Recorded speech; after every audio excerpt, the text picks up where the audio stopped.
REIT's one of the many small companies presenting this week at the ROTH conference in Southern California. I'm joined now by the founder, chairman and CEO, Chris Reed. Good to have you here. Thanks for having me.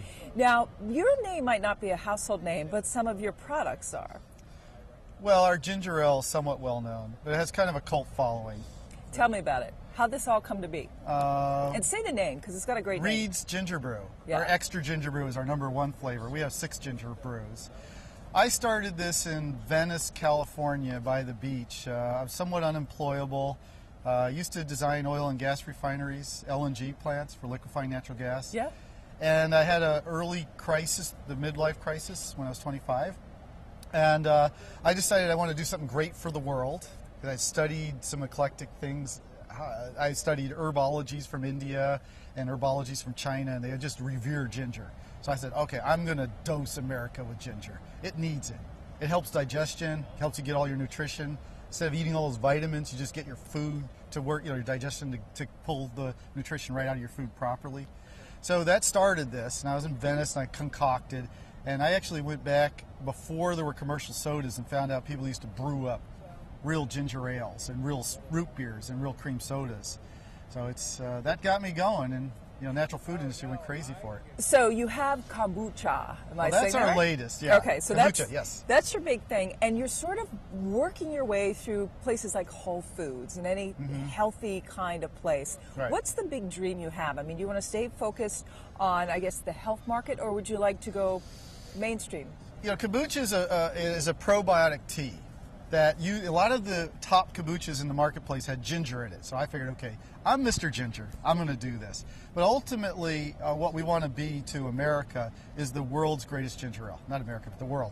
So we're making authentic ginger ales with fresh ginger. I think that's going to go really far to the mainstream, as opposed to something that as eclectic as kombucha. But I can say the natural food industry loves the health properties of kombucha. It's the #1 selling products in a Whole Food store. I don't know how that translates to mainstream yet, though. In terms of numbers, though, you've got some, decent growth numbers for a smaller company, right? Your revenue was up about 20%. Right. In terms of the bottom line, you probably want to see a little bit more growth there, but you've got cash. Yeah, we're good with cash. But we were burning $5 million when we went into the bad economy on an annual basis. So we've gone to making money. Yeah. So that's a very big swing. We've doubled in size during this bad time, too. So we're starting to accelerate, and definitely our fixed costs are kind of there, and our sales, we just start throwing off a lot of cash here from now on. So it's an exciting time to be involved. What are you selling with the investors that you meet? There's hundreds of companies here. I mean, you're an interesting character. You're like, I used to be working doing LNG. I know. So what's your 10-second elevator pitch?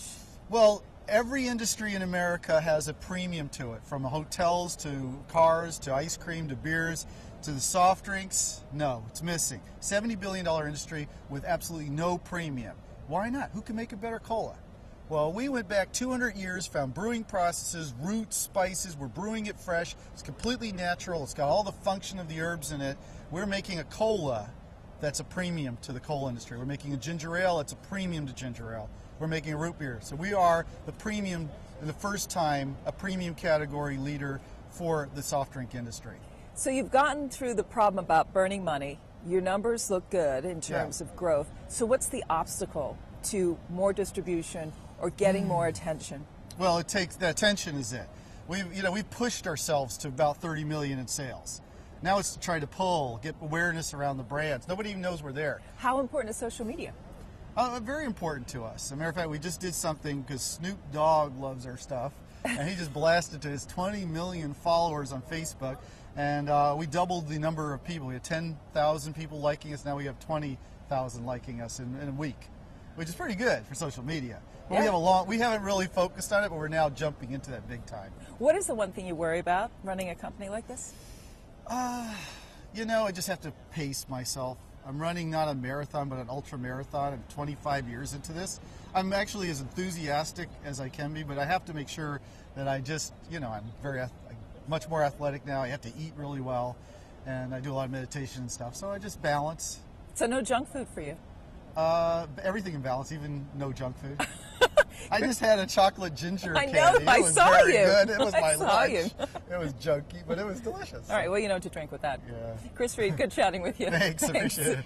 I'm Rhonda Schaffler. This is Reuters.